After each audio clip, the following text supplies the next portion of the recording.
दूसरी तरफ हम देख रहे हैं कैसे केंद्र सरकार एक दुर्व्यवहार कर रही है झारखंड की सरकार के साथ। कैसे एक पॉपुलर चीफ मिनिस्टर को जेल में डालने का काम किया, ये कोशिश की कि कैसे उनकी सरकार गिर जाए, फिर भी वो अडिग रहे, जनता का विश्वास जीते रहे और आज वो उसी इंटेंशन से कि कैसे झारखंड को आगे बढ़ाना है वो लेकर चल रहे हैं। तो उसी बात पे संवाद हुआ है और संवाद देश में ज़रूरी है।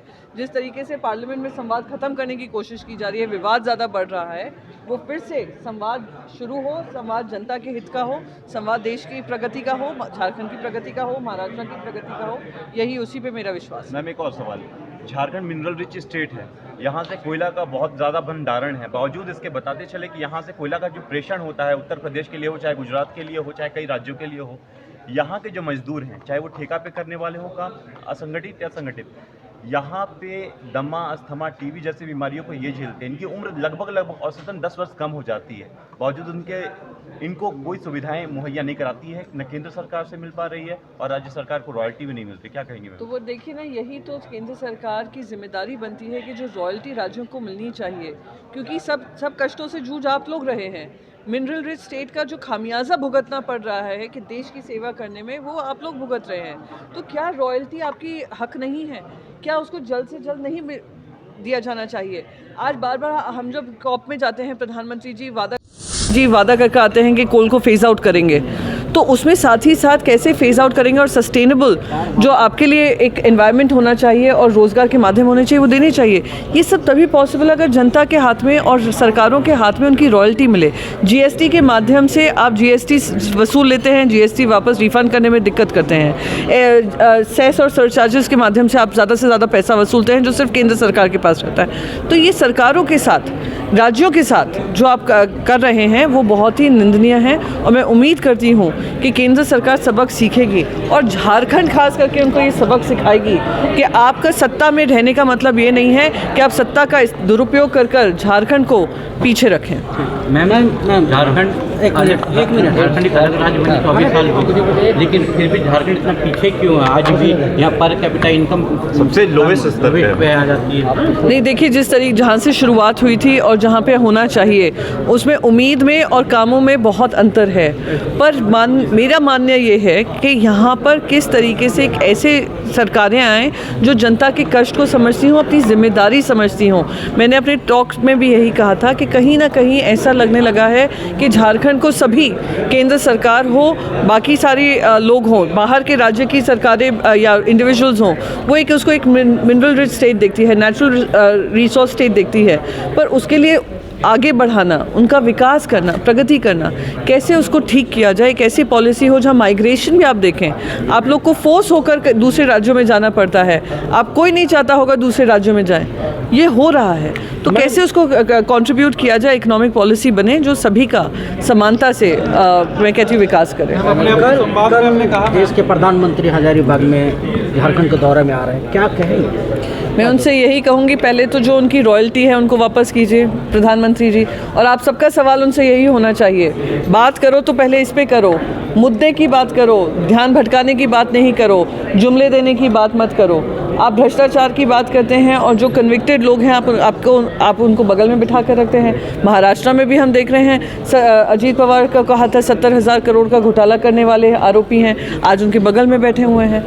आज उन पे ईडी, सीबीआई के केसेस है, सब उनके बगल में बैठे हैं। आप अपने मुख्यमंत्री को काम नहीं करने देते हैं, अगर वो काम अच्छा कर रहे हैं तो उनका हाथ रोक लेते हैं। तो इस तरीके का ये अगर प्रधानमंत्री आते हैं तो प्रधानमंत्री से कहना चाहिए कि पहले आप हमारे सवालों का जवाब दीजिए, फिर अपनी भाषण शुरू करिए। गांधी जी का जयंती है कल और उस दौरे पर क्या कहें? मैं बस यही कहूँगी कि जो उनके विचार थे कि किस तरीके से गरीबी को हटाया जाए, जनता के बीच में एक समानता आए, जनता के हर वर्ग के लिए काम पहुँचे, महिलाओं का एम्पावरमेंट बढ़े और वो इकोनॉमी में एक भारी संख्या में हिस्सेदारी लें, जो सेल्फ सफिशिएंट होना चाहिए देश को, सेल्फ सफिशिएंट, सेल्फ रिलायंट राज्य होने चाहिए, गांव होने चाहिए, वो कैसे किया जाए, आज उस पर गंभीर चिंता का विषय है, गंभीर चिंतन का भी विषय है कि आपने उनको बस जैसे दीपिका जी ने कहा, आपने उनको एक सिर्फ सफाई का आइकॉन बना दिया है, पर जो उनके मूल मुद्दे थे इकोनॉमी को लेकर कि सबको सक्षम बनाना है, वो कहाँ गया? ये इस पे विचार करना जरूरी है। मैम, एक बड़ा सवाल ये है कि यहाँ पे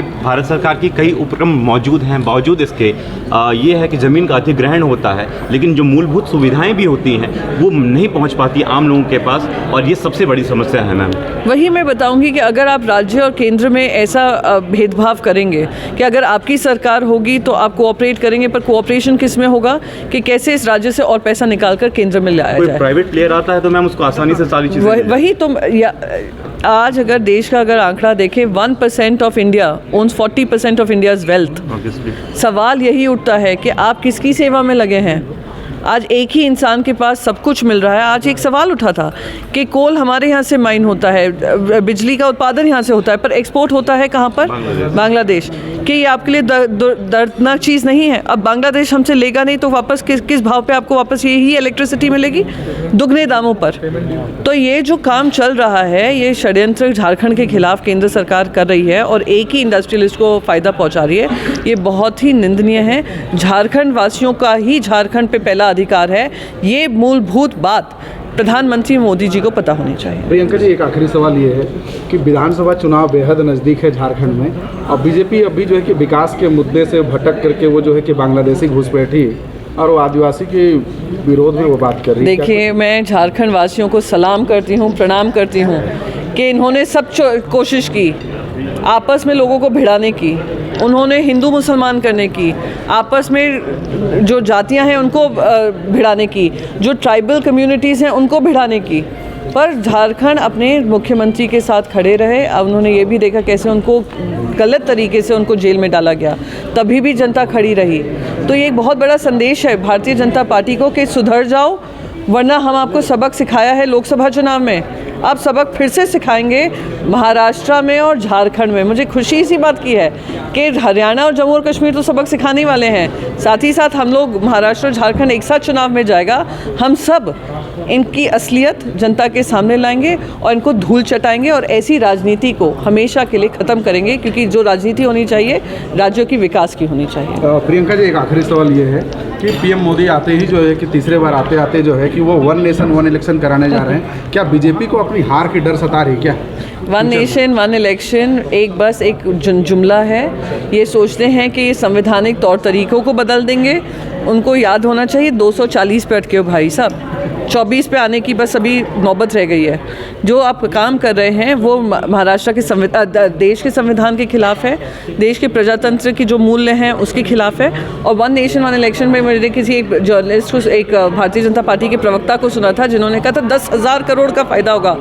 अरे भाई साहब, 9,000 करोड़ तो सिर्फ इलेक्ट्रल बॉन्ड्स में भारतीय जनता पार्टी खा गई है।